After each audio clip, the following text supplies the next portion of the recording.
how to reverse audio in CapCut PC. So if you want to reverse audio in CapCut PC, then first you need to open up your CapCut. Once you open up your CapCut, now as you can see that you don't have an option to reverse audio, right? So if you have the audio like this separated, then if you click on the audio, then you won't have the reverse option. But if you go with the video, then on the video you will have reverse option, which is right here. So what you need to do is you just need simply make a compound clip. So select these two, right click on it and click on compound clip, create compound clip.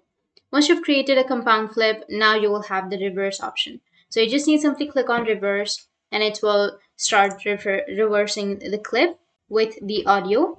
Once you've reversed, now you can simply go and export, and after exporting, now again go with a new project and import this video. Once you've imported, you can right click on it again and then go with extract audio.